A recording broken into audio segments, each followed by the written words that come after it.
ഒരു കൊഴുവ മുളക് ഇട്ടാലോ. അപ്പോൾ അതെങ്ങനെയാണ് സെറ്റാക്കണേ നോക്കാം. ഒന്ന് ക്രഷ് ചെയ്തെടുക്കാം. ഇതിൽ ഞാൻ ചെറിയ ഉള്ളി, അതുപോലെ തന്നെ 2 അല്ലി വെളുത്തുള്ളി, ഒരു കഷ്ണം ഇഞ്ചി എന്ന് വേണ്ടിട്ട് ഇട്ടിരിക്കണേ.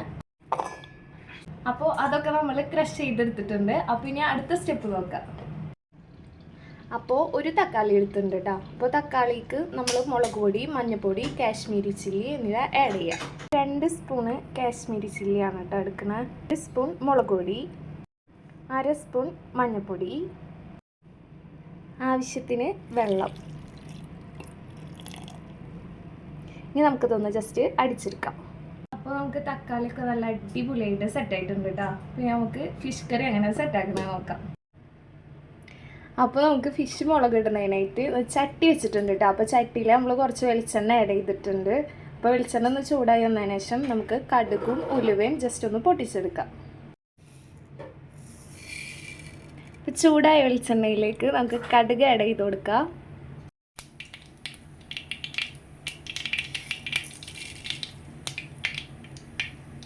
അപ്പോൾ അതെല്ലാം ഒന്ന് പൊട്ടി വന്നതിന് ശേഷം നമ്മൾ നേരത്തെ ക്രഷ് ചെയ്ത് വെച്ചിരിക്കുന്ന ചുവന്നുള്ളി, ഇഞ്ചി, വെളുത്തുള്ളി എന്നിവ ആഡ് ചെയ്ത് കൊടുക്കാം. അപ്പോൾ നന്നായി ഒന്ന് മൂത്ത് വന്നിട്ടുണ്ട് കേട്ടോ. അപ്പോൾ അതിലേക്ക് നമുക്ക് കാശ്മീരി ചില്ലി ആഡ് ചെയ്ത് കൊടുക്കാം. അതുപോലെ മഞ്ഞൾപ്പൊടിയും കൂടിയും ആഡ് ചെയ്ത് കൊടുക്കാം. പൊടികൾ ആഡ് ചെയ്ത് കൊടുക്കുന്ന ടൈമിൽ നമ്മളെപ്പോഴും ലോ ഫ്ലെയിമിൽ ഇടാൻ വേണ്ടി ശ്രദ്ധിക്കാം കേട്ടോ. നമുക്ക് ഇതൊന്ന് നന്നായി ഒന്ന് മിക്സ് ചെയ്യാം.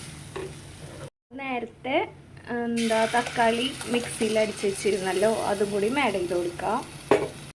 അതിനുശേഷം നന്നായി ഒന്ന് മിക്സ് ചെയ്യാം കേട്ടോ. കുറച്ച് വെള്ളം കൂടി ആഡ് ചെയ്തിട്ടുണ്ട് കേട്ടോ. എന്നിട്ട് നന്നായി ഒന്ന് നമുക്ക് മിക്സ് ചെയ്തെടുക്കാം. ഉപ്പ് ആഡ് ചെയ്ത് കൊടുക്കാം. അപ്പോൾ നമ്മൾ കറി നല്ലപോലെ തിളച്ച് എണ്ണമെഴുക്കൊക്കെ തെളിഞ്ഞ് വന്നിട്ടുണ്ട് കേട്ടോ. അപ്പോൾ അതിനുശേഷം മാത്രം ഫിഷ് ആഡ് ചെയ്ത് കൊടുക്കാം. അപ്പോൾ ഫിഷ് ആഡ് ചെയ്ത് കഴിഞ്ഞാൽ നമുക്കിതൊന്ന് ജസ്റ്റ് മൂടി വെച്ച് വേവിക്കാം കേട്ടോ.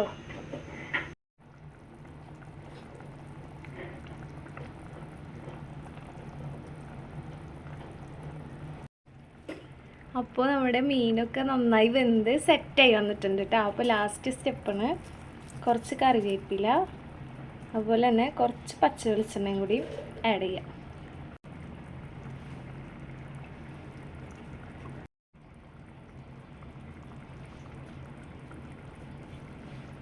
അപ്പോൾ കൊഴുവ മുളകിട്ടത് ഇവിടെ സെറ്റായിട്ടുണ്ട്. പിന്നെ അതുപോലെ തന്നെ ആദ്യമായിട്ടാണ് എൻ്റെ ചാനൽ കാണുന്നതെന്ന് വെച്ചാൽ സബ്സ്ക്രൈബ് ചെയ്യാൻ മറക്കരുത്. അതുപോലെ തന്നെ ഫ്രണ്ട്സിനും ഫാമിലിക്കും ഒക്കെ ഒന്ന് ഷെയർ ചെയ്ത് കൊടുക്കാം കേട്ടോ. അപ്പോൾ മുളക് കറി എങ്ങനെ വെക്കണമെന്ന് കണ്ടില്ലേ. അപ്പോൾ എല്ലാവരും ഒന്ന് ട്രൈ ചെയ്ത് നോക്കാം. എന്നിട്ട് ഫീഡ്ബാക്കൊക്കെ ഒന്ന് കമൻറ്റ് ചെയ്യാം കേട്ടോ. അപ്പോൾ ഇത്രേ ഉള്ളൂ. Thanks for watching. Okay bye.